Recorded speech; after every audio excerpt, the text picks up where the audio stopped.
আমি রাসেল আহমেদ আপনাদের স্বাগত জানাচ্ছি আমাদের নিয়মিত আয়োজন ২৪ ঘন্টায় সমসাময়িক রাজনীতির বিষয়গুলো নিয়ে আমরা আলোচনা করি। আজকেও আলোচনা করতে চাই, গুরুত্ব দিতে চাই নির্বাচন প্রসঙ্গে এবং পাশাপাশি স্বাধীনতা দিবসের যে আয়োজন ছিল সেটি নিয়েও একটু আলোচনা করব। এর মধ্যে রাজপথ হয়ে নিয়ে অনেক কথা হয়েছে, সেটিও একটু আলোচনায় রাখতে চাই। আমাদের সাথে এই আলোচনার জন্য তিনজন বিশিষ্ট অতিথি আমাদের সাথে যুক্ত হয়েছেন স্টুডিওতে, তাদের সাথে আমরা একটু শুরুতে পরিচিত হয়ে নিই।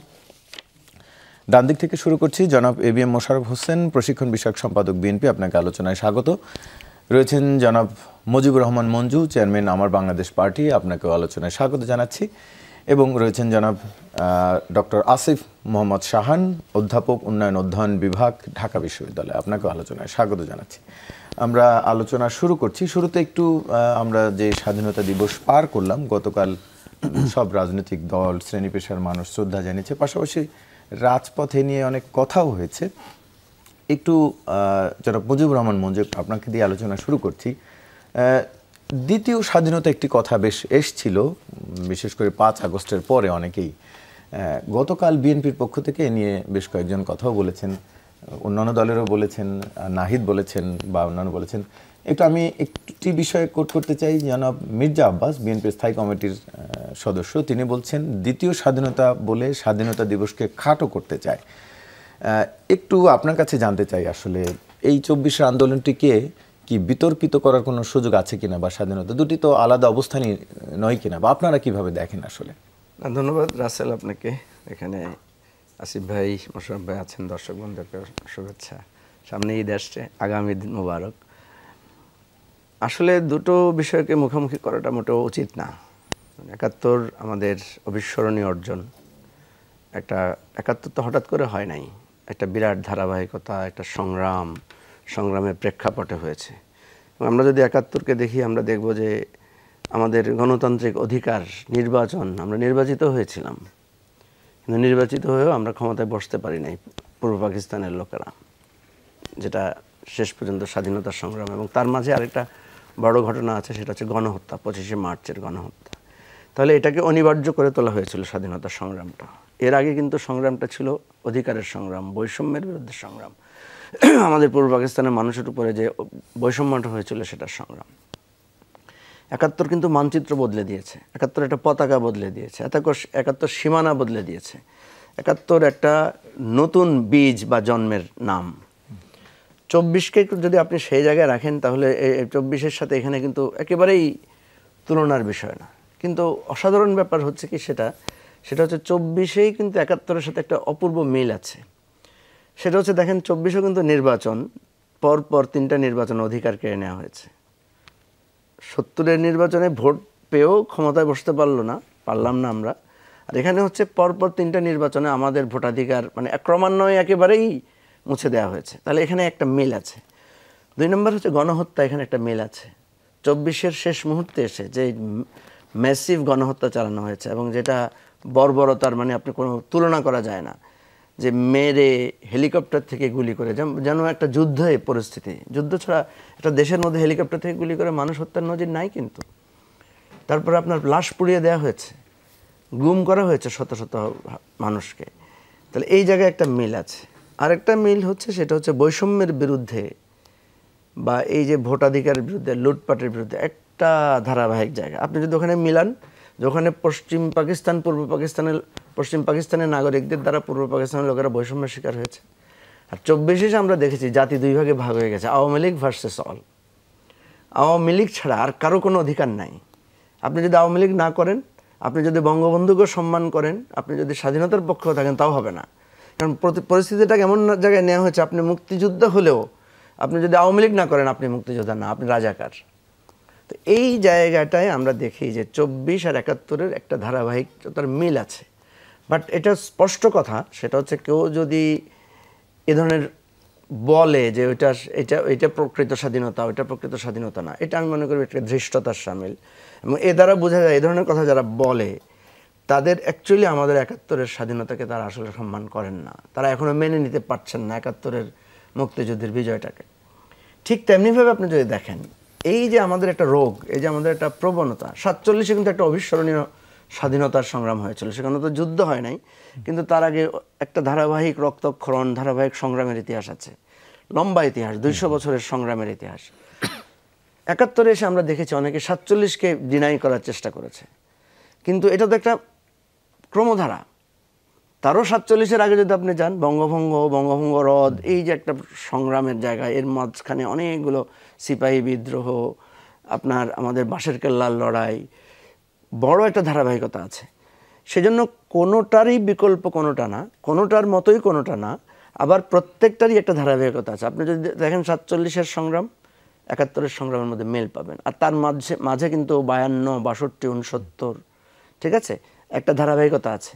ঠিক 71-এর পরে আপনি দেখবেন এরপরে কিন্তু একটা ধারাবাহিকতা আছে, সংগ্রাম, লড়াই, দাবি আদায়, জাসদ গঠন, তারপরে আপনার নানা ধরনের যুদ্ধ সংগ্রামের পথ আছে। এরপরে তো মাঝখানে একটা বড় জায়গা হচ্ছে আমাদের 90-এর গণ অভ্যুত্থান। আমরা তখন মোশাররফ ভাই বা আমরা কিন্তু এই 90-এর গণ অভ্যুত্থানে অংশগ্রহণ করেছি। আমরা হয়তো তখন আরও ছোট ছিলাম, কিন্তু আমাদের স্পষ্ট খেয়াল আছে সেই লড়াইটা, তো ওইটাকেও আমাদের কাছে মনে হয়েছে ওইটা একটা স্বাধীনতা, ওইটা একটা অধিকারের সংগ্রাম। এখন যারা এখান থেকে 90-কে দেখবেন তারা হয়তো ছোট করে দেখছেন, তখন কিন্তু আমাদের কাছে 90 মনে হয়েছে যদি আমার জীবনের বিনিময়েও গণতন্ত্রটা ফিরে আসে তাহলে আমরা সেটা চাই। এরকমই হয়েছিল, আমরা তো মরে যেতে পারতাম তখন, কারণ তখনও কারফিউ হয়েছিল, তখনও রাজপথে আর্মির সাথে লড়াই করেই কিন্তু কাজ মানে আমাদেরকে সংগ্রাম করতে হয়েছে। ঠিক 24-এ এসে আপনি দেখেন সবগুলো প্রবণতা আছে, কিন্তু কারফিউ হয়েছে, ইন্টারনেট বন্ধ করে দেওয়া হয়েছে, ব্ল্যাক আউট করা হয়েছে, গুম করা হয়েছে, খুন করা হয়েছে, লাশ গুম করা হয়েছে, তারপরে লাশ পুড়িয়ে দেওয়া হয়েছে, এবং সর্বশেষ গণ অভ্যুত্থানের মতো ঘটনা ঘটেছে। সুতরাং আমার একদম এই জায়গায় স্পষ্ট কথা, 71 হচ্ছে আমাদের জন্ম, 24 হচ্ছে আমাদের জন্মের পরে বোধোদয় ঘটে আবার জন্মটাকে স্মরণ করা, আবার আমাদের অধিকারের জায়গাটা ফিরে যাওয়া। আপনি 24 আর 71-এর যদি আপনি স্লোগান দেখেন, দেখবেন একই রকম স্লোগান। জি, আমরা বুঝতে পেরেছি আপনার বার্তাটি। ডক্টর আসিফ মোহাম্মদ শাহান, একটু আপনার কাছে জানতে চাই, যে বিষয়টি নিয়ে গতকালও সামাজিক যোগাযোগ মাধ্যমে আলোচনা হয়েছে বা একটু জানতেও চাওয়া, অনেকের মধ্যে প্রশ্নটিও রয়েছে, এর আগে বিগত অনেক বছর ধরেই দেখা গেছে মার্চ বা ডিসেম্বর আসলে মোড়ে মোড়ে পতাকা বিক্রি হতো, গাড়িতে পতাকা, লাল সবুজে পুরো ঢাকা শহর ছেয়ে যেত, গাড়িতে পতাকা, দোকানপাট, বাসাবাড়িতে। এবারের চিত্রটি তেমনটা ছিল না। আগেও কখনো সরকার পতাকা বিক্রিতে বা লাগাতে কেউ বাধ্য করেনি, এবারও সরকার নিষেধ করেনি, তাহলে কেন এই চিত্রটা একটু আলাদা? আপনার বিশ্লেষণ কি বলেন? না, ধন্যবাদ আপনাকে। মানে এইখানেও যে বিষয়টা নিয়ে আমরা কথা বলছিলাম একটু আগে, সেটার একটা ইম্প্যাক্ট খুব সম্ভবত পড়েছে।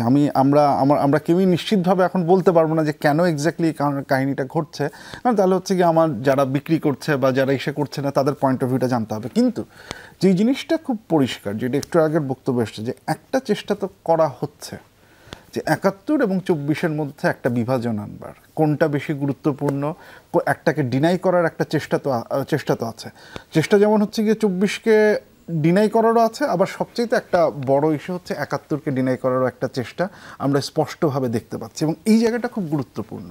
কারণ যেটা হয়েছে যে বাংলাদেশের বেশ কিছু রাজনৈতিক দলের জন্য 71 ছিল হচ্ছে গিয়ে একটা এক অর্থে একটা কি বলবো, সহ্য করা যায় না এমন একটা স্মৃতি। তাদের রাজনৈতিক ভুলের কারণে, তাদের অংশগ্রহণের কারণে, পাকিস্তানি সেনাবাহিনীর সাথে হচ্ছে গিয়ে তাদের জোটের কারণে 71-এর স্মৃতিটাকে অনেকেই ভুলে যেতে চাচ্ছিলেন। সো তারা মনে করছেন এবং এই সত্যটাকে দূরে সরিয়ে রেখে, যে 71 যে আমাদের ফাউন্ডেশনের জন্য কতখানি গুরুত্বপূর্ণ সেটাকে দূরে সরিয়ে রেখে তারা বারবার মনে করাতে চাচ্ছেন যে 24 হচ্ছে আমাদের আসল স্বাধীনতা, যে 71টা হচ্ছে গিয়ে ওই রকম গুরুত্বহীন না। কারণ অনেক সময় চলে আসে, যেহেতু আমরা ভারতের সহায়তা সেখানে নিয়েছি, তাহলে হয়তো সেটা গুরুত্বপূর্ণ না, এখন আমরা সত্যিকার অর্থে স্বাধীনতা পাচ্ছি। এই ন্যারেটিভটা তো স্টাবলিশ করার একটা প্রচেষ্টা একটা রাজনৈতিক দল, একটা রাজনৈতিক পক্ষ থেকে আছে।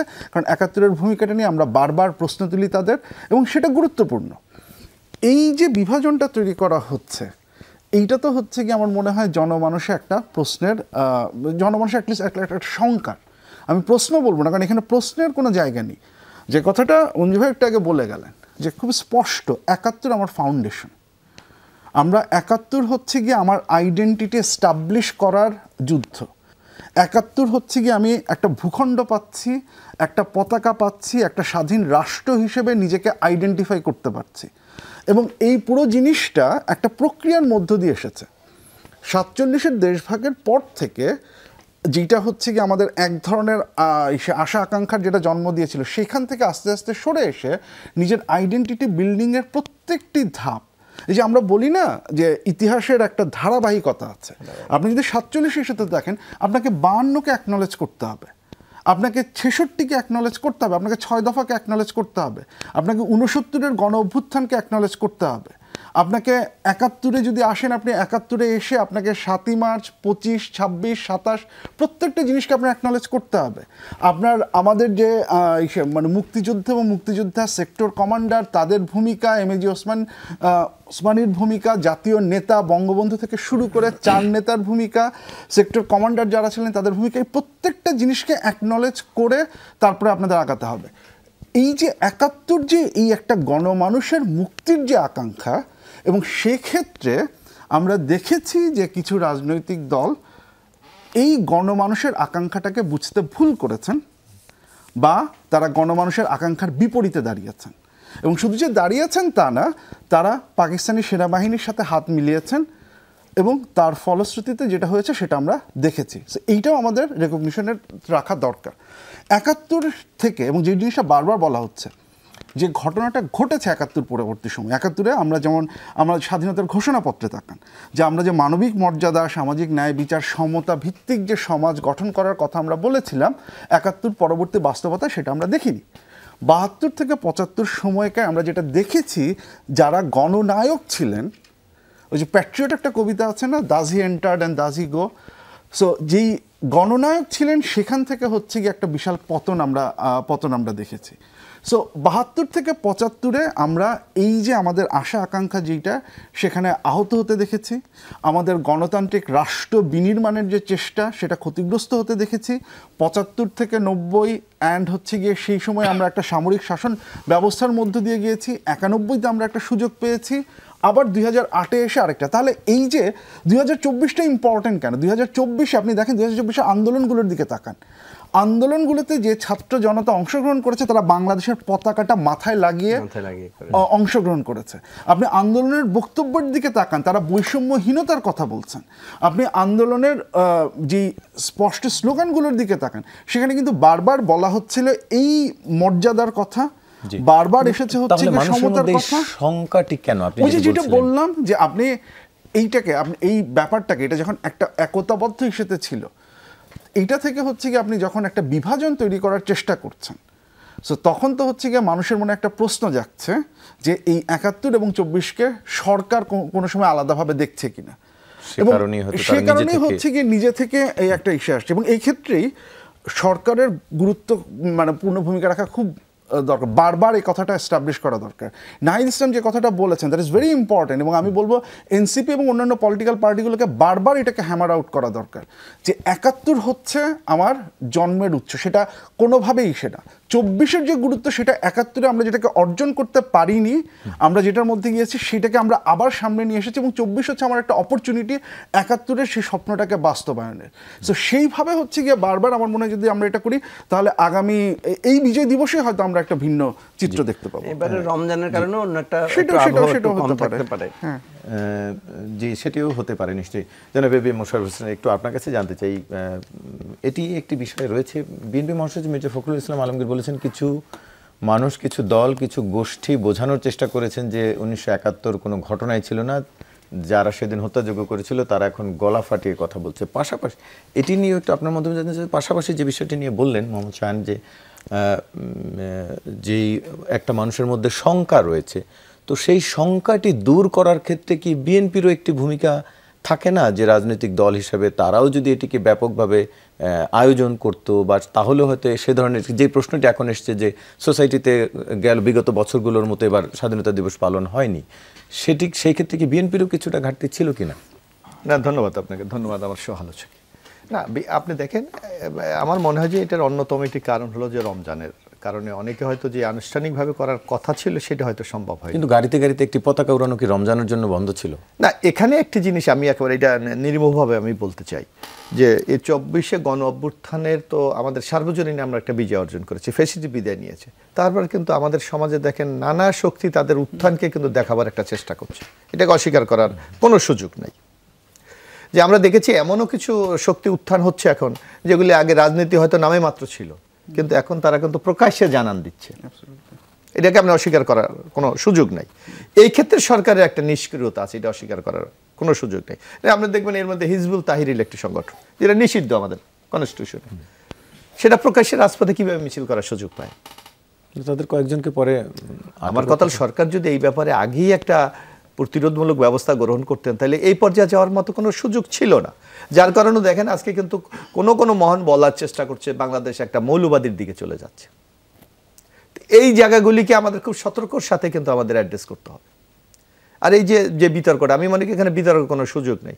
মুক্তিযুদ্ধ আমাদের অহংকার, আমাদের মূল স্পিরিট হলো মুক্তিযুদ্ধ। মুক্তিযুদ্ধের মাধ্যমে যে কথাটি মঞ্জু ভাই বলেছে, প্রফেসর সুমন বলেছেন, আমরা দেশ পেয়েছি, যা আমাদের পরিচয় পেয়েছি, সেটাকে বিতর্কিত করার কোনো সুযোগ নাই। হ্যাঁ, 24 আমাদের আরেকটা আকাঙ্ক্ষা।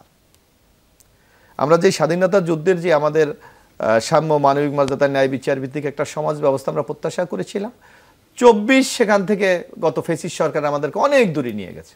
আমাদের গণতন্ত্র নাই, আমাদের কথা বলার স্বাধীনতা নাই, আমার বিচার বহির্ভূত হত্যাকাণ্ড, সামগ্রিক একটা এমন বিশৃঙ্খল অবস্থা তৈরি করেছে যেটা আমাদের মুক্তিযোদ্ধার মূল চেতনারই টোটালি পরিবর্তন। সেই জায়গাটা আমরা এখানে প্রতিস্থাপন করতে পেরেছি আমার মনে হয়।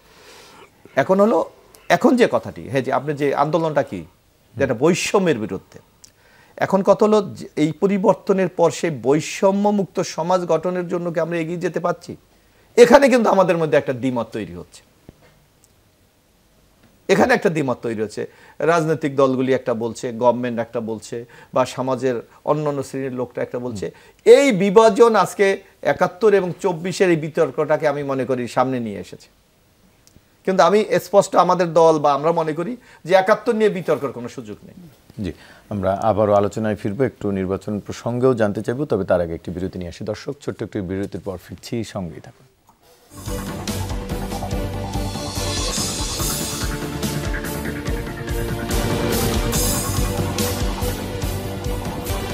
আবারও স্বাগত, দেখছেন 24 ঘন্টা আলোচনায় ফিরতে চাই।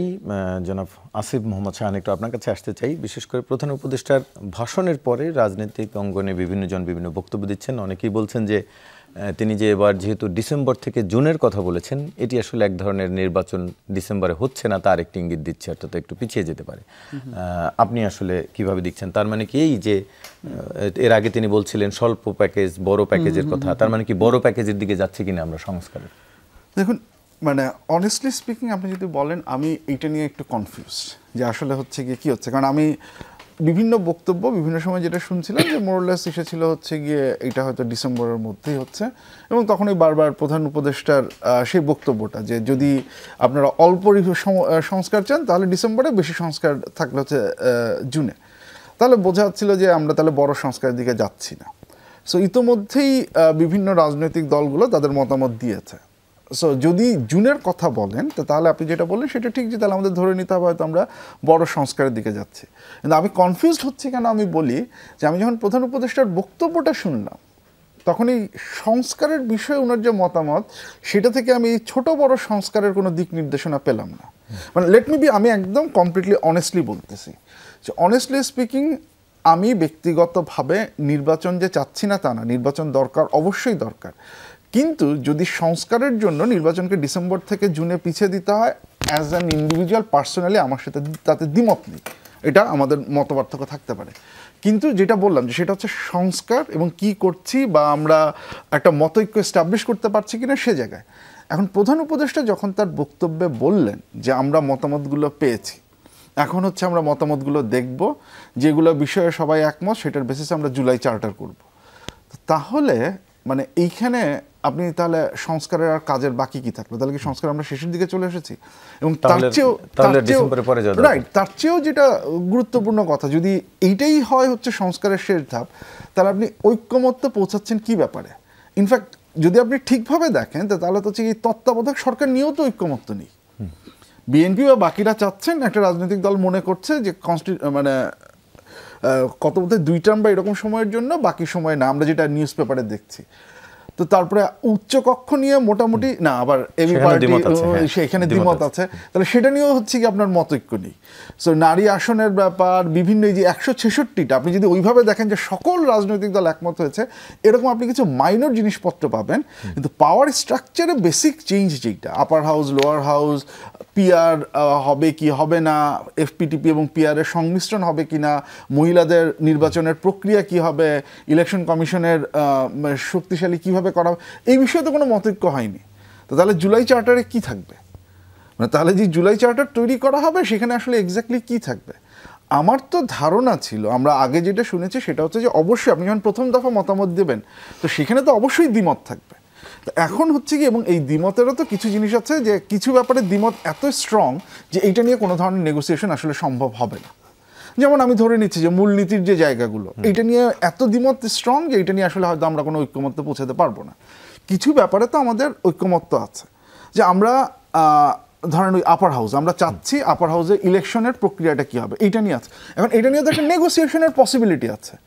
সো বিএনপি একভাবে চাচ্ছে, অন্যান্য রাজনৈতিক দলগুলো আরেকভাবে চাচ্ছে, আরেকটা রাজনৈতিক দল চাচ্ছে না, এটা নিয়ে তো একটা নেগোসিয়েশনের জায়গা আছে। নারীদের পলিটিক্যাল এম্পাওয়ারমেন্ট আমরা সবাই একমত, কিন্তু কিভাবে হবে সেটা নিয়ে একটা দ্বিমত আছে। এটা নিয়ে তো এখন যদি আপনি নেগোসিয়েশনের জায়গাটা দিয়ে আপনি যদি বলেন যে আমি জুনে নির্বাচন দিতে চাই কারণ এই চেঞ্জগুলো আমি করব, I am absolutely with him, কিন্তু আপনি যদি আমাকে পাথওয়েটা না দেখান যে কেন ইস্যুতে যাচ্ছেন, তাহলে তো আমার তো প্রশ্ন আছে, আমাকে তো বলতে হবে যে হচ্ছে গিয়ে কেন, এবং আপনি কি আসলে সংস্কার করছেন, কোন জায়গায় করছেন, এটা তো আমার জানতে হবে। জি, জনাব এবিএম মোশাররফ হোসেন, একটু আপনার কাছে জানতে চাই, এই নির্বাচন প্রসঙ্গে আপনাদের অবস্থান কি, সেটি একটি বিষয়। আরেকটি হচ্ছে বিএনপির স্থায়ী কমিটির সদস্য সালাউদ্দিন আহমেদ, তিনি বলেছেন ডিসেম্বরের মধ্যে নির্বাচনী রোডম্যাপ চাই বিএনপি। আরেকটু স্পষ্ট করে একটু আপনার কাছে জানতে চাই, রোডম্যাপ বলতে কি, মানে ডিসেম্বরের পরে যখন যদিও নির্বাচন হয় সেটিরও ডিসেম্বরের মধ্যে রোডম্যাপ, নাকি ডিসেম্বরের মধ্যে নির্বাচনের একটি রোডম্যাপ চাইছেন? না, আমাদের দাবি তো হলো যে আমরা অতি দ্রুত যাতে নির্বাচন হয়, কারণ দেশ নানা সংকটে আছে। এই যে আপনি দেখেন এখন, কারণ একদিকে শুধু আপনি সংস্কার করলেই তো হবে না, আপনি কিন্তু রাষ্ট্রটাকেও আপনাকে পরিচালনা করতে হচ্ছে। এই গভর্নমেন্টের সংস্কারের পাশাপাশি দেশটাকেও তাকে পরিচালনা করতে হচ্ছে। কিন্তু দেশের সামগ্রিক অবস্থা কি, আপনি সারা দেশে দেখেন চুরি ডাকাতি এটা বেড়ে যাচ্ছে। কারণটা কি? মানুষের কর্মসংস্থান নেই। আজকে একটা পলিটিক্যাল গভর্নমেন্ট ক্ষমতা থাকলে যেটা হয়, নানা ডেভেলপমেন্ট ওয়ার্ক কিন্তু চলমান থাকে, অর্থাৎ অর্থের একটা মোবিলাইজেশন হয়। একটা ডেভেলপমেন্ট ওয়ার্ক হলে নানা লোক নানাভাবে কাজ করে এটা। কিন্তু এখন এই যে আমি নিজে গতকালকে একেবারে গ্রাম পর্যায়ে গেছি, মানুষের কোনো কর্মসংস্থানের কোনো সুযোগ নেই। তাহলে মানুষগুলি করবে কি, যারা কোনো সোর্স অফ ইনকাম নেই, কি করবে? এই নানা, সেটি তো নতুন করে সৃষ্টি হয়েছে কি? হ্যাঁ, এখন ইদানিং এটা কিন্তু খুব বেশি, কিন্তু আপনি দেখেন সারা কেন এই যে কর্মসংস্থানের কোনো সুযোগ নেই। তো একটা, যার জন্য আপনাকে তো এই যারা আজকে নাগরিক আছে তাদেরকে তো আপনার কর্মসংস্থানের ব্যবস্থা করতে হবে। আপনি দেখেন আমাদের যারা ডেভেলপমেন্ট পার্টনার বর্ণ যারা আছেন, তারা ইতিমধ্যে কিন্তু বলে দিয়েছে যে এই সরকারের সাথে নতুন কোনো চুক্তি তারা করবে না, তারা নির্বাচিত সরকারের সাথে করবে। তো দেশ যদি স্থবির হয়ে যায়, তাহলে আপনি যত সংস্কার করেন, যত নতুন কিছু করতে চান, তাহলে সাধারণ নাগরিকরা কিন্তু সেটা গ্রহণ করবে না। যার জন্য আমাদের দলের পক্ষ থেকে স্পষ্ট বক্তব্য যে দ্রুত একটা নির্বাচনের ব্যবস্থা করে একটা জনগণের মালিকানা জনগণের কাছে ফিরিয়ে দেন। জনগণও বোঝে যে এই সরকারটা আমার, যে আমার জন্য এরা কিছু করতে চায়, কিন্তু সেই জায়গায় চরম একটা ঘাটতি আছে বলে আমরা মনে করি। আরেকটি বললেন, আমরা যে রোডম্যাপটা বলছি, আমরা বলছি আপনি সংস্কারের কথা বলছেন, আমরাও সংস্কার চাই। তাইলে এই যে মাননীয় প্রধান উপদেষ্টা স্বল্প সংস্কার আর বড় সংস্কার, তাহলে আপনি একটু বলেন যে এই আমি স্বল্প সংস্কার বলতে আমি এই জিনিসগুলি বুঝি, আর এই যে বড় সংস্কার বলতে আমি এই, আপনি তো কোনো কথা বলছেন, আপনি একটা টোটাল জনগণকে একটা ধোঁয়াশার মধ্যে রাখছেন, বা রাজনৈতিক দলগুলিকে। আপনি কী করে, এখানে আমাদের আপত্তি। আর প্রফেসর সোহান স্যার যে কথাটি বলেছেন, হ্যাঁ, আমি তো যে প্রস্তাবগুলো দেখেছি যে অধিকাংশ প্রস্তাবের সাথে রাজনৈতিক দলগুলি মানে প্রায় 50% কিন্তু একমত বলছে, ছোট ছোট বিষয়গুলো নিয়ে। ঠিক আছে, আপনার ছোট ছোট যদি আমি মনে করি এটাও তো একটা অগ্রগতি। আমার কেন আলোচনা হচ্ছে না, এটা আমার কাছে অবাক লাগতেছে। সেটাই আপনি এই যে 6টা কমিশন করলেন, অথবা পরে ঐক্যমত কমিশন আলোচনা মনে হবে ঈদের পরে, আবার ডেট দিয়েছে অলরেডি। আপনি 7 মাস চলে গেছে, 8 মাসে আমরা এখন অতিক্রম করছি। আপনি কতদিন এটা রাখতে চান? আপনি বরং যেগুলি ঐক্যমত হয়ে গেছে ওকে, আর যেগুলি হয় না সেগুলি আলোচনা করেন। যদি আমরা এটিও তো সত্যি যে শুধু সরকারের দিক থেকেই কি বিলম্ব করা হচ্ছে, রাজনৈতিক দলগুলোকে যখন প্রশ্ন পাঠিয়েছিল তারাও তো সময় নিয়েছে। বরং আপনি এখানে আমি একটা কথা বলি, আপনি বরং বাংলাদেশের রাজনৈতিক দলগুলিকে আমরা আমরা যারা নাগরিক বা আপনারা যারা, ধন্যবাদ দেওয়া উচিত। এই প্রথম রাজনৈতিক দলগুলির রিটেন তাদের সংস্কার প্রস্তাব দিয়েছে অনেক আগে, সরকারের এই যে ঐক্যমতের আগেই তারা জমা দিয়েছে প্রতিটি বিষয়। রাসেল বলছে যে আপনারা যখন ঐক্যমত নির্ধারিত ডেট আমরা কেন দিতে না, পারলাম এইটা না? তো অন্য জিনিস, এটা তো হলো টেকনিক্যাল কিছু এটাও তো ব্যাপারে আপনার বিলম্বের মতামত একটি আলাদা কারণ। দরকার আছে। কিন্তু আপনার সরকারের কাছে প্রতিটি রাজনৈতিক দল, আমার মানে আপনারা দিচ্ছেন কিনা জানি না, আমরা বিএনপি এই 6টা কমিশনের বিপরীতে কি আমাদের অবস্থান হবে আমরা জানিয়েছি, জামাত ইসলাম জানিয়েছে, বামপন্থীরা জানিয়েছে, অন্যান্য জানি। তাহলে সুতরাং মেটেরিয়ালস তো আপনার টেবিলে সব, আপনি ডিসিশন নিতে অসুবিধাটা আপনি নিতে পারেন নাই, বরং আপনি সময় ক্ষেপণ করছেন। এই টিক চিহ্ন অমুক অমুক এগুলির দিকে আপনি চলে যাচ্ছেন। টিক চিহ্ন দিয়ে কি একটা রাষ্ট্রের পরিবর্তন করা যায় কখনো? এটা তো বিশেষ পরীক্ষা না যে চাকরির ব্যাপার। সুতরাং এই জিনিসগুলো আপনাকে বুঝতে হবে এখানে। আর সবচেয়ে বড় চ্যালেঞ্জ এইটাই যে এই ইন্টেরিয়াম গভর্নমেন্টের কাছে, এই আপনি যাই সংস্কার করেন না, পরবর্তী সংসদে তো আইনে পরিণত করতে হবে। তখন রাজনৈতিক দলগুলির যদি আপনি সম্মতি না পান, কোনোভাবে এটা বাস্তবায়ন হবে না। যে কথা আমরা প্রায় বলি, 111 গভর্নমেন্ট 142টা অর্ডিন্যান্স জারি করেছিল, আইনে পরিণত হয়েছিল মাত্র 36টা, বাকিগুলি কিন্তু হয় নাই। সুতরাং কারণ তখন ঐক্যমত করে নাই, ফখরুদ্দিন মনিরুদ্দিন যা দরকার তা অর্ডিন্যান্স করে দিয়েছে। এখানে তো আর সেই অবস্থাটা নাই। আপনাকে রাজনৈতিক দলগুলিকে আস্থায় নিতে হবে, আস্থায় নিয়ে যে আমরা এই কাজ করবো, কমিটমেন্ট। এই যেটা প্রফেসর সোহান বলছে যে জুলাই চ্যাপ্টার, জুলাই আপনি কিভাবে করবেন যদি রাজনৈতিকগুলোর সম্মতি না দেয়? জি, তো এই জিনিসগুলি আপনি যত, আমরা যার জন্য বলছি আলোচনা করেন, আমরা তো এই বসে আছি প্রতিনিয়ত, আপনি আলোচনা করলে অসুবিধা কোথায়? আর আমরা যে এটা পলিটিক্যাল, আমি মঞ্জু ভাই এটা বলতে পারবে ডাকে, এদেরই বক্তব্য একটা আলোচনা 10-20 মিনিট 25 মিনিট 30 মিনিটে সম্ভব, এর বাইরে তো কোনো স্থায়িত্ব নাই এটার। জি, বুঝতে পারছি। একটু মঞ্জুবের কাছে জানতে চাই, যেটি কথা অধ্যাপক সায়ন বলছিলেন যে বড় বড় বিষয়ের ক্ষেত্রে রাজনৈতিক দলগুলোর কিছুটা দ্বিমত দেখা গেছে। যেমন আমরা অনেকদিন ধরে শুনে আসছি যে অনেক রাজনৈতিক দলের দ্বিকক্ষ বিশিষ্ট পার্লামেন্টের ক্ষেত্রে একমতের কথা বলছিলেন। তারা বলছিলেন এর মাধ্যমে ফ্যাসিজম দূর করা যাবে বা ফ্যাসিস্ট হয়ে ওঠা ঠেকানো যাবে। আবার আপনারা দেখলাম যে আপনারা বোধহয় দ্বিকক্ষ বিশিষ্ট পার্লামেন্টের ক্ষেত্রে আপত্তি জানিয়েছেন। নিশ্চয়ই আপনাদেরও কোনো যুক্তি রয়েছে, সেটি আসলে কি? হ্যাঁ, এখানে যেটা হচ্ছে যে আসলে শুধু টিক চিহ্ন তো না, ওখানে বলছে আপনি কি একমত হলে টিক চিহ্ন দেন, যদি দ্বিমত থাকে দ্বিমতটা কেন সেটা বলেন, আর যদি আপনি কোনো আংশিকভাবে থাকে সেটাও বলেন। সুতরাং সিম্পলি শুধু এখানে আসলে টিক চিহ্ন দেওয়ার প্রসঙ্গ, কি উপায় করবেন সেটাও বলতে হবে, উপায়টা কি হবে সেটাও বলার জন্য এটা একটা প্রসেস ওনারা দিয়েছেন। সেটা বিএনপির কালকে যে এটা আমি দেখেছি, বিএনপি এখানে আরও একটু ডিটেলস বলেছে, এই জন্য তারা হয়তো একটু সময় বেশি নিয়েছে। প্রথম কথা হচ্ছে, দেখেন আপনি যে এই যে সামগ্রিক আলোচনাটার মধ্যে আমি একটু মানে একটা একটা করে বলি। প্রথম হলো যে আমরা দ্বিকক্ষ বিশিষ্টর ব্যাপারে আমরা বলেছি যে দ্বিকক্ষ বিশিষ্ট পার্লামেন্টের জন্য এখনও বাংলাদেশ প্রস্তুত না। কারণ যেই ফরম্যাটে দ্বিকক্ষের কথা বলা হচ্ছে, যে মানে আপার চেম্বারটা হবে আপনার স্পেশালাইজড লোকদেরকে নিয়ে, এবং সেটা হবে পিআরের পদ্ধতিতে। ধরেন এই ধরনের একটা পদ্ধতি নেওয়া হয়েছে যে পিআরের সিস্টেমে যার দলের যতটা হবে তারা ওখান থেকে লোকদেরকে দিবে। কিন্তু আমাদের দেশের ট্রেন্ডটা হচ্ছে আমরা এই ধরনের জায়গায় সবসময় স্পেশালাইজড লোকদেরকে না দিয়ে, যেমন নারীদের আসনের ব্যাপারে কি হয়েছে, কথা ছিল যে যারা খুবই মানে কম্পিটেন্ট উইমেন তাদেরকে সেখানে দেওয়া হবে, কিন্তু দেখা যাচ্ছে সেখানে অমুককে নমিনেশন দেওয়া যায় না, অমুক এমপিকে তার স্ত্রীকে এনে দেওয়া হয়েছে এখানে, অমুক ভালো গান গায়, হয়তো দলের জন্য তার কন্ট্রিবিউশন খুব বেশি, তাকে এনে দেওয়া হয়েছে ওখানে। তা আমরা আশঙ্কা করছিলাম যে দেশের কালচার এখনও যে জায়গায় আছে, ফলে আপার চেম্বারটা হয়ে যাবে এক ধরনের ওই যে আপনার কি বলা যায় ফ্যাসিলিটেট করার, যে মোশাররফ ভাইকে ওনার এলাকায় দিতে পারে নাই, তাহলে মোশাররফ ভাইকে বললো যে ঠিক আছে তোমাকে আপার চেম্বারে দিব, তুমি থাকো, তোমার ওখানে জামাতকে ছাড়ে দিতে হবে, বা ওনার ওখানে চরমনাই খুব স্ট্রং হয়তো, বললো চরমনাইকে দিব, ঠিক আছে। তো এখন মোশাররফ ভাইকে দিব। আমি বলছি না যে মোশাররফ ভাই আপার চেম্বারের জন্য ফিট না, কিন্তু মোশাররফ ভাই তো বেশি ফিট হচ্ছে উনি লোয়ার চেম্বারের জন্য, মানে উনি চান হয়তো, ঠিক আছে। আচ্ছা, আপার চেম্বারের জন্য হয়তো শাহান ভাই মোর ফিট, ঠিক আছে, কিন্তু এখন উনি যেহেতু কোনো দলের পক্ষে না, বা ওনার স্পেসিফিক কোনো দলের রং নাই, দেখা যাবে যে আপার চেম্বার আমরা ওনাকে মিস করে যাব। ফর দ্যাট রিজন আমরা বলছি যে আপার চেম্বার এই সময়ে, সেখানে আমরা একটা বিকল্প প্রস্তাব দিয়েছি। আমরা বলছি ঠিক আছে, আমরা প্রথমবারের জন্য 100টা সিটকে, এখন যেটা 50টা আছে, 100টা সিটকে আমরা একটা দিতে পারি কিনা, যে 100টা সিট থাকবে এই আপনার সংরক্ষিত, এবং সেটাও হবে দলগুলো নারীদেরকে প্রাধান্য দিয়ে তারা এই বিভিন্ন রকমের লোকদেরকে তারা সেখানে দিবে। তো এইটা আমাদের প্রস্তাব ছিল। প্রথম কথা হচ্ছে, এরপর আমরা বলেছি আমরা এটার উপর রিজিড না, ঠিক আছে, আমরা বলেছি যে এটা আমাদের প্রস্তাবনা। এরপর যদি আমাদের সাথে ডায়লগে বসে, আমাদেরকে যদি বলে যে বেশিরভাগ লোকেরাই ডাবল চেম্বার চেয়েছে, আপনারা কেন ইয়া করেন, ঠিক আছে আপনারা ভাই আসেন আমাদের সাথে, এটা তো একটা আলোচনার বিষয় এটা, থাকে। হ্যাঁ, সেটাই। এবং সেই সেই আলোচনাটা প্রসেসটা তো কিন্তু দরকার। আছে, 7 তারিখ আমাদের সাথে মিটিংও দিয়েছে, এরপর হয়তো বিএনপির সাথে মিটিং আছে, একটা মিটিং চলবে।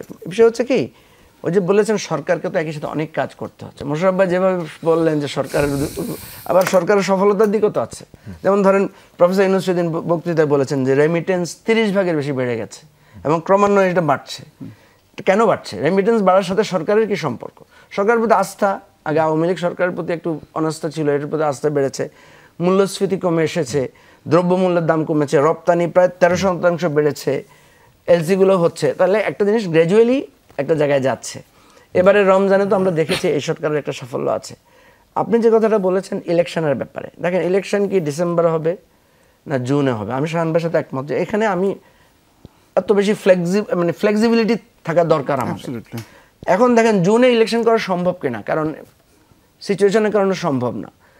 আগামী বছর হয়তো ফেব্রুয়ারির কাছাকাছি রমজান পড়ে যেতে পারে। সুতরাং আমি মনে করি এখানে সবচেয়ে বেটার টাইম হচ্ছে রমজানের আগে করে ইলেকশনটা করা, জানুয়ারির দিকে, ডিসেম্বর জানুয়ারির দিকে। এটা সংস্কারের সাথে যত না রিলেটেড, নির্বাচনটা আমার দৃষ্টিতে বেশি রিলেটেড আমি মনে করি সেটা হচ্ছে আইনশৃঙ্খলা পরিস্থিতির সাথে। খুবই সহজ বিষয়, আপনি দেখেন আওয়ামী লীগের ব্যাপারে এখনও আমরা কোনো সিদ্ধান্তে পৌঁছতে পারিনি। বিএনপি বলছে আওয়ামী লীগ নিষিদ্ধ করা সে চায় না, জামাতও কিছুটা একই কথা বলছে। আওয়ামী লীগ নিষিদ্ধের ব্যাপারে স্পষ্ট কথা বলছে বেশি হচ্ছে এনসিপি। আমরা কিন্তু আওয়ামী লীগের বিচারের কথা বলছি, কারণ নিষিদ্ধ তো একটা রায়, আপনি একটা লোকের ফাঁসিতে চাইতে পারেন না। হ্যাঁ, আমি তার নিষিদ্ধ চাই, কিন্তু সেটা হচ্ছে আইনি প্রক্রিয়ার মাধ্যমে, কোনো আপনার এক্সিকিউটিভ অর্ডারে না। এখন ইউনূস সরকার প্রতিদিন আওয়ামী লীগের বিরুদ্ধে কথা বলছে, যেমন উনি কালকেও বলেছেন যে এই পলাতক সরকার, অর্থাৎ আওয়ামী লীগকে সে পলাতক সরকার বলছে। আচ্ছা, আওয়ামী লীগ যদি ইলেকশনে থাকে, আওয়ামী লীগ যদি ইলেকশনে তার এলিজিবিলিটি থাকে, তাহলে ইউনূস গভর্নমেন্ট যদি তাকে পলাতক সরকার হিসেবে দেখে, তাহলে তো উনি এখানে কন্ট্রোভার্সি, উনি তো ওই দলের প্রতি হোস্টাইল, উনি তো ওই দলের প্রতি নিরপেক্ষ না। আবার দেখেন বিএনপি বলছে আওয়ামী লীগের নির্বাচনে তারা বাধা দিতে চায় না। ধানমন্ডিতে সেদিন মিছিল করেছে ছাত্রলীগের ছেলেরা, প্রথম বাধা দিয়েছে ছাত্রদল, ছাত্রদলের ছেলেরা প্রতিরোধ করেছে এবং 3 জনকে ধরে পুলিশও দিয়েছে। কালকে সাভারে যে আওয়ামী লীগের লোকেরা একটা ছদ্মবেশে এসে মিছিল করেছে, সেখানে কিন্তু সব দলের লোকেরা গিয়ে আওয়ামী লীগের লোকদেরকে ধাওয়া করেছে, এখন যা উপস্থিত ছিল সবাই মিলে। তাহলে আপনার এই কথাটা তো কাগজের কথা, বাস্তবের কথা কি? বাস্তবের কথা হচ্ছে যদি আওয়ামী লীগকে আপনি ইলেকশনে রাখেন, তাহলে বাংলাদেশের প্রত্যেকটা জেলা উপজেলা মারামারি হবে এবং সেই মারামারিতে অংশগ্রহণ করবে যার ক্ষমতা বেশি। বিএনপির ক্ষমতা বেশি, বিএনপি মারবে, জামাতের ক্ষমতা বেশি, জামাতই মারবে, এনসিপি, অন্যান্যরা। আমার ক্ষমতা যেখানে থাকবে হয়তো আমি আমার কর্মীদেরকে থামাতে পারবো না। তাহলে এই জায়গা হলে ইলেকশনটা হবে কিভাবে? এখনই তো আমরা দেখছি পুলিশের সামনে মারতেছে, পুলিশ কিছু করতে পারতেছে না। এখনই তো আমরা দেখছি আর্মির সামনে দিয়ে লোক ধরে নিয়ে যাচ্ছে। কিন্তু কেবল আইন শৃঙ্খলার জন্য একটি দলকে নির্বাচনের বাইরে রাখতে হবে, বিষয়টা কি সেরকম? না, আমি বলছি বাইরে রাখার বিষয় না, আমি বলছি এই ব্যাপারে একটা সমন্বিত সিদ্ধান্তে পৌঁছাতে হবে, এটা কনক্রিট জায়গায় পৌঁছাতে হবে। এইটাই আমার কাছে মনে হচ্ছে সবার আগে ঐকমত্যে পৌঁছা দরকার, যে আমাদের এই জায়গায় পরিস্থিতিটা কি হবে। সংস্কারের বিষয়টা আমার কাছে খুব বেশি এখন ভাইটাল মনে হচ্ছে না, কারণ একটা ফরম্যাটে চলে আসছে, এখন এটাকে একটা ফর্মুলা করে নিলে আমরা আবারও আলোচনায় ফিরছি, তবে তার আগে একটি বিরতি নিয়ে আসি। দর্শক, আবারও আলোচনায় ফিরছি, সঙ্গেই থাকুন।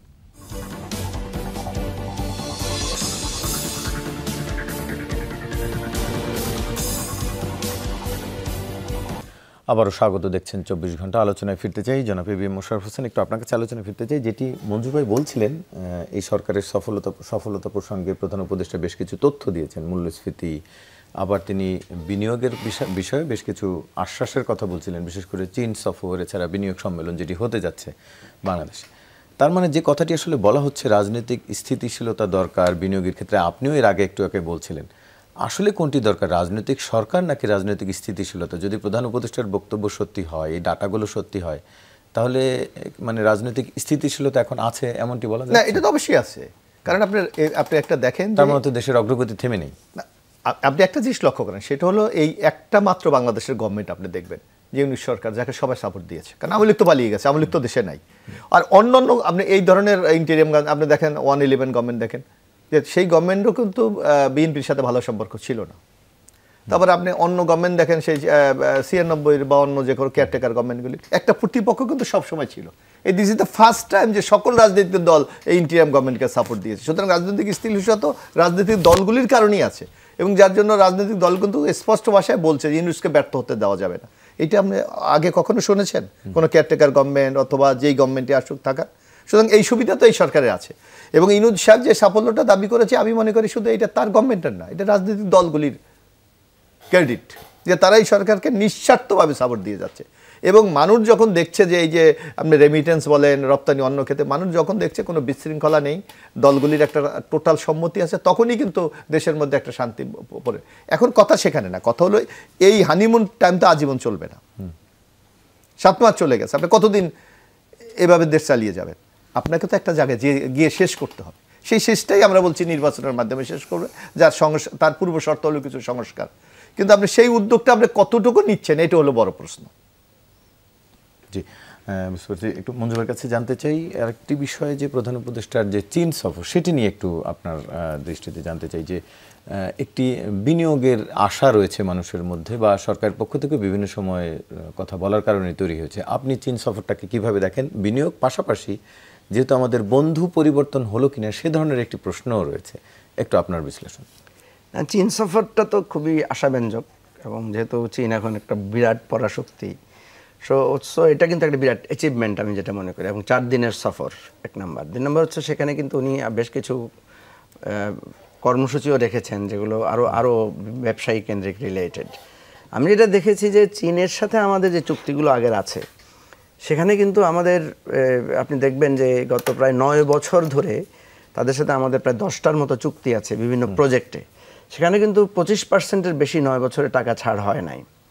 এবং লাস্ট যেটা শেখ হাসিনার সফর, অনেকে তো বলেন যে চীন থেকে আসার পরে শেখ হাসিনার পতন হয়েছে, কারণ চাইনিজরা ওনাকে টাকা দেয় নাই। মানে এই টাকাটাই উনি ছাড় করতে চেয়েছিলেন, এবং এই ছাড় করার পেছনে উদ্দেশ্য ছিল আমাদের যেই রিজার্ভ সংকটটা কাটানোর জন্য। তো সেইটা চাইনিজরা দেয় নাই বলেই কিন্তু শেখ হাসিনা খালি হাতে ফিরে এসেছেন, এবং আসার পরে তো নানা আবল তাবল কার্যক্রমের কারণেই তার পতনটা ত্বরান্বিত হয়েছে। এখন আমরা যেটা দেখতে পাচ্ছি, এখানে 2টা দিক হতে পারে। একটা হচ্ছে আগের যেই ওই যে 9 বছরের যে চুক্তিগুলো আছে, বা 10টা বা 11টার মতো চুক্তি আছে, সেই প্রজেক্টগুলোর অর্থ ছাড় করাতে পারেন প্রফেসর ইউনূস, যদি এখানে একটা ভূমিকা রাখতে পারেন, তো এটা ইতিবাচক হবে, এটা তার কূটনীতির বিজয় হবে। এবং বন্ধু পরিবর্তনের যে ইঙ্গিতটা আপনি দিয়েছেন, সেটাও তো, কারণ ইন্ডিয়ানরা তো এখানে আমাদের সাথে খুব বৈরী আচরণ করছে। প্রফেসর ইউনূস, আমি দেখেছি কোনো একটা জায়গায়, right or wrong I don't know, যে প্রফেসর ইউনূস কিন্তু ইন্ডিয়া সফরে যেতে চেয়েছিলেন। এর আগেও আমরা দেখেছি উনি ইন্ডিয়ান প্রাইম মিনিস্টারের সাথে মিটিং চেয়েছিলেন, সেটা তারা এগ্রি করে নাই। আর রিসেন্টলি তো আমরা দেখলাম ইন্ডিয়ানরা নানাভাবে হোস্টাইলিটি শো করছে আমাদের সাথে। তো সেই ক্ষেত্রে আবার চাইনিজদেরকে উল্টা দেখতে পাচ্ছি। চাইনিজরা, আমি আমার বাসায় দেখলাম চাইনিজ অ্যাম্বাসেডার গিফটও পাঠিয়েছেন, ঈদের গিফট পাঠিয়েছেন। তো এটা এবারের প্রথমবারের মতো। তো আমি দেখলাম যে চাইনিজরা কিন্তু সব পলিটিক্যাল পার্টিগুলোর সাথে মিটিং করছে, রিলেশনশিপ ডেভেলপ করছে। যদিও আমরা জানি চাইনিজরা হচ্ছে ব্যবসায়ী কেন্দ্রিক চিন্তা, আমাদের রাষ্ট্রের গণতান্ত্রিক উন্নয়ন নিয়ে তাদের খুব বেশি মাথা ব্যথা নাই। আমার কথা হচ্ছে আমার উন্নয়ন হলেই সেটা একটা আমার কৌশলগত দিক হতে পারে। তো সেই জায়গায় প্রফেসর ইউনূসের এই চায়না সফরের দিকটা খুবই গুরুত্বপূর্ণ। আই এম হোপফুল যে উনি এখান থেকে একটা ভালো কিছু হয়তো উনি, কারণ চাইনিজদের মোড আমরা যেটা দেখতে পাচ্ছি, সেই মোডে একটা ইতিবাচকতার লক্ষণ সেটা আছে। আবার এটার কাউন্টার পার্ট কী হতে পারে, আমেরিকানরা এটাকে কীভাবে নেয়, ইন্ডিয়ানরা তো এখন আমাদের কাছে ধর্তব্য না, আমাদের কাছে ধর্তব্যের বিষয় হচ্ছে আমেরিকান এরা কীভাবে দেখে। তো আমার যেটা মনে হয় ওভারঅল, যেটা মোশাররফ ভাই একটু করে বললেন, যে আমি কথাটা আউট অফ দি কনটেক্সট বলতে চাই, যে বিএনপিকে দেখে মানুষ মনে হচ্ছে বিএনপি তাড়াতাড়ি ইলেকশন হলেই দেশটা শান্তিপূর্ণ জায়গায় আসবে। ওই যে আমরা তো বলো না, চাঁদ দেখে খুশি হয়েও না, কিন্তু 30 দিন রোজা রাখতে হবে। তো ক্ষমতা আসলে কিন্তু এই সব দায় কিন্তু বিএনপির উপরই আসবে। এবং এই অর্থনীতির যে জায়গা এবং যেই চ্যালেঞ্জ, এবং উনি নিজেই বললেন কর্মসংস্থান সহ নানা বিষয়ে কিন্তু অনেক ধরনের চ্যালেঞ্জ আছে, সেই চ্যালেঞ্জটা কিন্তু শিফটেড হয়ে ডক্টর ইউনূসের কাঁধ থেকে এসে মোশাররফ ভাইদের বা ওনাদের নেতৃবৃন্দের কাঁধে আসবে। এবং পলিটিক্যাল পার্টির কাঁধে আসার পরে ইউনূস সাহেবকে কিন্তু আমরা কেউ ইউনূসের গদিতে আগুন জ্বালাও একসাথে মিছিল দিচ্ছি না, কিন্তু কালকে আমরা কিন্তু অনায়াসে মিছিল দিব। আমাদের এখানে কিন্তু দেখেন, আমাদের রাজনীতিতে কিন্তু আমরা রাজনীতিবিদদের সাথে সাথে বলতে পারি গদিতে আগুন জ্বালায় দাও, ওনাকে উল্টায় দাও, ফালায় দাও, অমুকের রাস্তানা জ্বালিয়ে দাও, পুড়ে দাও। তখন কিন্তু সব দল একাকার হয়ে যাবে তাদের বিরুদ্ধে। বিএনপির বিরুদ্ধে। এখন যেটা প্রফেসর ইউনূসের বিরুদ্ধে হয়তো সেটা হচ্ছে না, সেই জন্য বিএনপি যত বেশি মানে ক্ষমতার চিন্তা দেখছে, পেছনে কিন্তু 30 দিন রোজা রাখার চিন্তাও করছে। 5 বছর পরে কিন্তু আবার ইলেকশনও দাঁড়াইতে হবে। 5 বছর পরে কিন্তু কেয়ারটেকার গভর্নমেন্ট, সেটাও মনে রাখতে হবে। আসিফ মাহমুদ খান, একটু আপনার কাছে জানতে চাই, যেটি মঞ্জু ভাই তুলছিলেন, বাংলাদেশের একটু নরেন্দ্র মোদীর বার্তা দিয়ে শুরু করি। বাংলাদেশের সঙ্গে অংশীদারিত্ব এগিয়ে নিতে প্রতিশ্রুতিবদ্ধ ভারত, অধ্যাপক ইউনূসকে নরেন্দ্র মোদী বার্তাটি পেয়েছেন। আবার প্রেস সেক্রেটারি বলেছেন, যেটি মঞ্জু ভাই বলছিলেন, চীন সফর চূড়ান্ত করার আগে অনেক আগে প্রধান উপদেষ্টা ভারতে যেতে চেয়েছিলেন, কিন্তু দুঃখের বিষয় ভারত থেকে ইতিবাচক কোনো সাড়া পাওয়া যায়নি। সম্পর্কের যে অবনতি, সেই জায়গাটার উন্নয়নের ক্ষেত্রে আসলে কোন দিক থেকে বাধা বলে আপনি মনে করেন?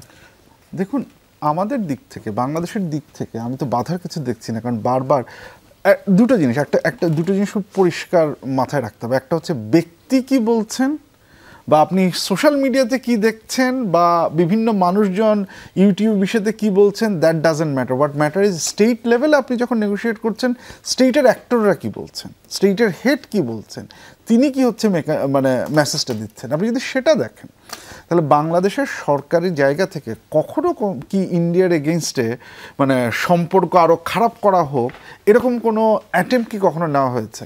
এই যে আপনি যে খবরটা একটু আগে বললেন, যে এই মিটিংটার চেষ্টা তো বাংলাদেশই করছে, মানে করার তো কারণ আছে একটা, কারণ আমরা ওইখান থেকে যে ধরনের মিস ইনফরমেশন আমরা দেখছি, ডিসইনফরমেশন আমরা যেটা দেখছি, সেখানকার রাজনৈতিক নেতৃবৃন্দ থেকে শুরু করে সরকারের বিভিন্ন জায়গা থেকে মিডিয়াতে প্রত্যেকটাভাবে যেভাবে আন্ডারমাইন করা হচ্ছে, যেভাবে হচ্ছে গিয়ে এই ডিসইনফরমেশন এবং মিসইনফরমেশনের ক্যাম্পেইনগুলোকে হচ্ছে গিয়ে বাতাস দেওয়া হচ্ছে, সেটা তো আমাদের এখানে সিগনিফিক্যান্ট একটা প্রবলেম তৈরি করছে।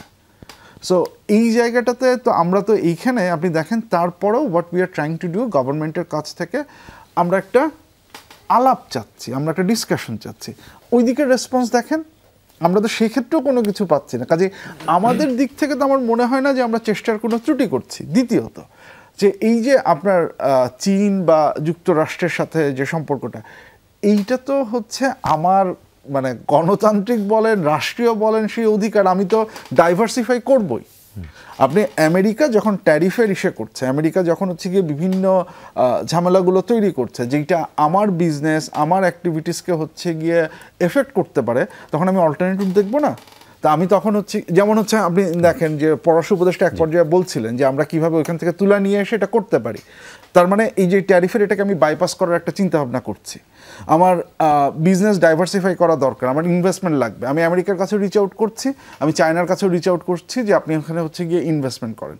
তো এইগুলো তো আমার হচ্ছে স্ট্র্যাটেজি। এখন এই সুবিধাটা আমি ভারতের সাথে যে বলবো, তো ভারতের গভর্নমেন্টের, স্টেটের আমাদের সাথে মিটিংয়েরই তো কোনো ইন্টারেস্ট নেই, সুযোগ দিচ্ছে না। তার মানে চীন সফরের জন্য পুরোপুরি এই সরকারকে আসলে দায়ী বা অভিযুক্ত করার কিছু নেই এদিক থেকে।